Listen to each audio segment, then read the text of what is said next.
All right, guys, welcome back. This is episode 3, so we're rolling them on with them. Hey, man, keep bringing them. 3-man crew again. So me, Jordan, and Dan. So we're going to go ahead and give you what we got.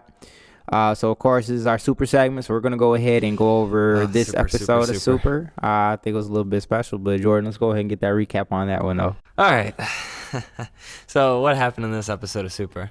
All right, so like we said last time, Jiren's going to fight the last 4 remaining people from our universe. Frieza, Goku, Vegeta, and 17.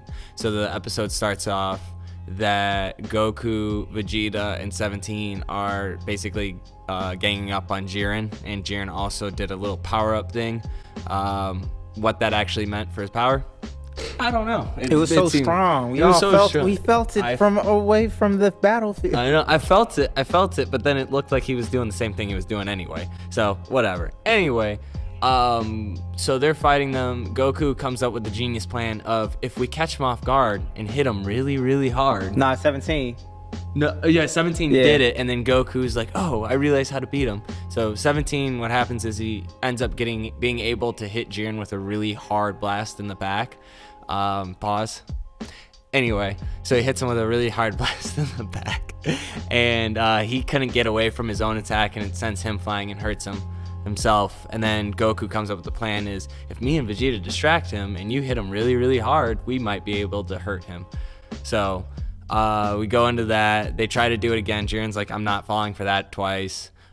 He ends up wrecking them a little bit. Frieza comes back from God knows where, gets wrecked, and then he's off the scene. He literally had like 2 minutes of camera time. And then 17 was kind of the MVP, I guess, for this episode. Yeah. He ends up saving Goku and Vegeta, who are like tapped out of energy reserves, like they're on the ground, just tired. 17 fights off one of Jiren's blasts that would knock all of them off, and in order to like get it away, he puts a force field around Goku and Vegeta and self-destructs in order to stop the blast. And that's basically how the episode ends. It looks like next week will be about Vegeta fighting Jiren, and apparently it says the fall of a prince or something along those lines. So maybe Vegeta's getting knocked out next week. We'll see what happens. But yeah, that's a review, or the overview of the last episode. Okay, so from what we got from that episode, we saw that they figured out a way to pretty much attack Jiren before you not get anything on the guy. So now they figured out a way to try to do something to him, whatever. There's a couple of things that we kind of were talking about that were a bit off as far as it just doesn't make sense. It was a decent episode, but the first thing I wanted to talk about was this, and the first thing I want to talk about was the blast. Okay, so Jiren's putting this energy blast that's supposedly supposed to blow him off the map. Okay. Now the thing that irked me a little bit was the fact that the thing that irked me about that was 17 had to self-destruct to prevent that blast from getting them off the map or whatever. Why is it that you have to use self-destruction to stop a blast that's not supposed to be lethal? Now I understand that he had to self-destruct to prevent that blast from even touching them, but it seems a little bit far-fetched that that's not lethal. That's the thing that they had to do. It would seem like if he just covered Goku and Vegeta and took that blast to the chest, he would have died. Yeah. You had to die to prevent it, but if it hit you, you won't die. So we were talking about that before. It seems like the only people that even mention about having some sort of hindrance. Yeah. Was like even Frieza. Frieza comes in this episode and says, oh, I don't care about the rules anymore. I'm going to kill you. It immediately came in and said that first thing. I don't care about the rules. I must be the one to kill you. But when Jiren powers up, and Jiren's already more powerful than Goku and Vegeta, so when he powers up and he sends this blast at him, and like you said, he has to self-destruct. Right. How was that not going to kill him? Was he aiming for the rock that they were on? Right. Was he aiming for them? Like, they're on the ground exhausted, and they're, like, powered down. So, like, they're defenseless for the most part. You would think that a blast that you have to self-destruct to stop, you would think that if you did not self-destruct, it would kill you. Yeah, and like I understand the aspect of the self-destruct because it's like he's so powerful that like I have to blow myself up just to match his output. Like, but it's just like understandable, but it's just, man, it's just really like, how is that not going to kill you? You didn't explain that very well. No, it wasn't explained just very like well. the Kamehameha to the face. It just doesn't make sense. doesn't like make how sense. this stuff isn't lethal. And so we go back. So we cover that one, and then the one I want to go to originally was that stupid ass conversation that 17 and Goku had, where it's if you hit him really, really hard while he's distracted, we can hurt him.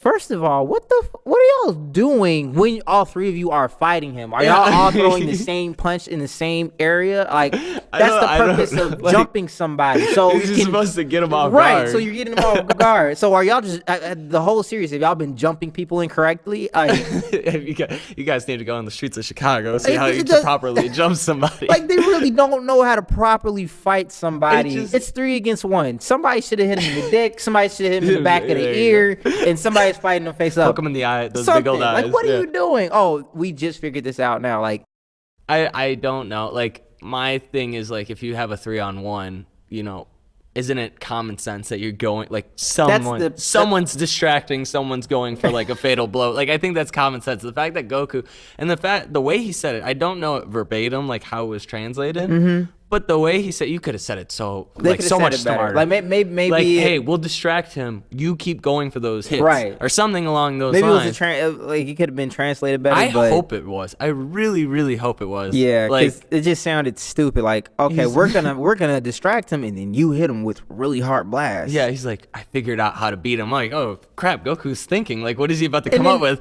And he goes, if you keep hitting him with a strong blast, we can hurt him. I'm like, what have you guys been doing this whole time, dude? Like, what the hell? And then on top of that, it's like, and then that completely gets wiped because Jiren's like, real quick.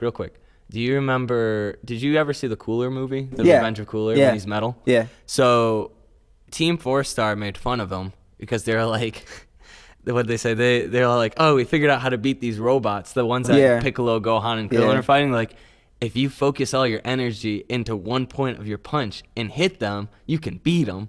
And then Team 4-Star turns around and goes like, if you hit them really, really hard, you can break them. Whoa. Like, whoa. It's like, what have you guys been doing this whole time? I mean, and that's essentially what they're saying. That's what they've been rolling with. Dragon Ball Super's like logic is like a little over the place. And this is another topic I was going to talk to you about was, like, you know, we're talking about, like, when you bring logic to a table, like, it's supposed to make sense and it's supposed to, you know, do a full circle. Like, it's not supposed to be broken too many times. And before this tournament started, they said there was a ban on like items, so like senzu beans, right? Yeah, you can't use any items to help yourself. Exactly. And since we're talking about 17, the utility of 17 is he has unlimited stamina, so it made sense that he's the one that's supposed to hit really, really hard because he can keep dishing out those strong ass moves. But what I've noticed is these guys everybody has unlimited energy. I don't see any, like, the only point where energy comes into play is for a story point. Like, 17 blowing himself up, it was just Goku and Vegeta couldn't move just so 17 couldn't blow himself up. Right. But if you even look in the last episode when we were talking about this. When he used that move to defeat Topo. That was supposed to be all his energy. They made it a point to say Vegeta used all his energy to knock him out. Right. Which, once again, wasn't lethal, but that's neither here or there. So when you go to that and then you come back and go, okay, literally within 5 minutes, Vegeta's back into his Super Saiyan Blue Ascended mode, whatever it's called. They haven't given it a name.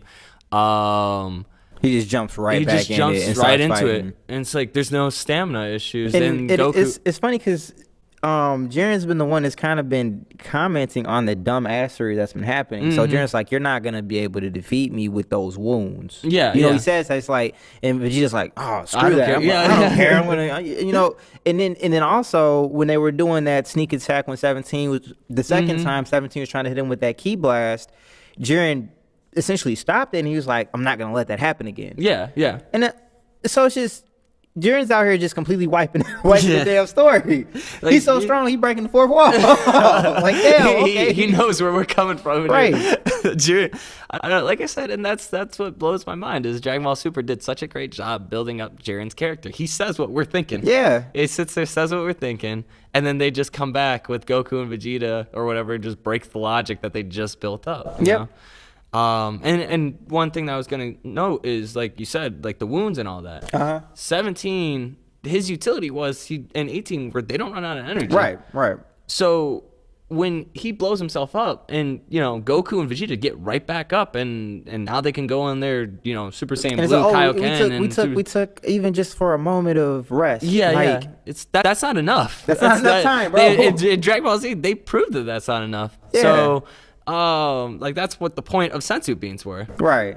So you bring it back and you go like, what was the point of 17 coming in and playing this big role of I'm supposed to be the guy that like can keep fighting and distracting people? They're getting to the point where they're even wiping out what the hell a senzu bean does. Yeah. Like it helps everybody else, but you're getting to the point where shit, if it only takes 2 real-time minutes for them to get better, then what's the point of having a damn senzu bean? I don't know anymore. Like the energy thing is just like all over the place. All I remember is like Dragon Ball Z. Remember when Cell and Goku fought? Yeah. And Goku's like, oh, I'm tired. Like I wouldn't be able to beat him. That was a huge. Like he legit like gave it up and gave it to Gohan. Yeah, like and he didn't take a senzu bean, and then he was getting beat by Cell Juniors, and he's like, oh, if I had my energy, I could actually fight them. It's ridiculous. Now in Super, it's like we're doing this tournament. They fought so many people. Goku's probably used Kamehameha, like the Kamehameha wave, like I don't know, it has to be over 10 times. Yeah, you would think he'd be done. He's been in Super Saiyan Blue, Kaioken, many a time. He's in Ultra Instinct, which is apparently supposed to use so much energy, a lot. And then you look at Vegeta using this big blast. Right. And he's been in this ascended blue form. It's just the logic, man. It's a little all over the place. Yeah. I don't know. And the thing about this episode, where it's not as good as the last episode, you didn't get any like additional callbacks from that either. Like I didn't get. If you were to do a callback, it would have just made it worse. Because it would have made it more dumb. And just to finish it up, you would think that with the writers, with 17 having that unlimited stamina, you would think that they'd be able to find a better method of defeating Jiren. They really during episode 17 was really trying to get into Jiren's head, and it looked like it was working. It was working, yeah. And then bam, there that goes, and that's it. And I don't think, I mean, Vegeta's the great trash talker, but they wiped that out. Like when they were going with that method, like, okay, Jiren's mentally unstable. I was like, there's something about this past thing, which the way they brought up the past was a little goofy. Corn. Yeah. But they were trying, and then you just wiped that. You just wiped that whole thing, and now it's like, well, now we go back to indestructible Jiren. Yeah, basically. We'll see you next week. By the way, Vegeta's falling off the edge probably next week too. Yeah, so it seems like, and this isn't a spoiler. Like, you heard it here first. Yeah. So, and this is where I'm really interested to see how they finish it off. Yeah. I know we've been bashing Super a lot. We'll probably come back and say the good things that have happened. Yeah. But right now we're gonna let you know what's going on. And where I'm coming at is like, so if Vegeta falls next week, that means that Frieza and Goku are the only ones left. And my God, there should be no way. And there should be no way. There was no way. There's no way.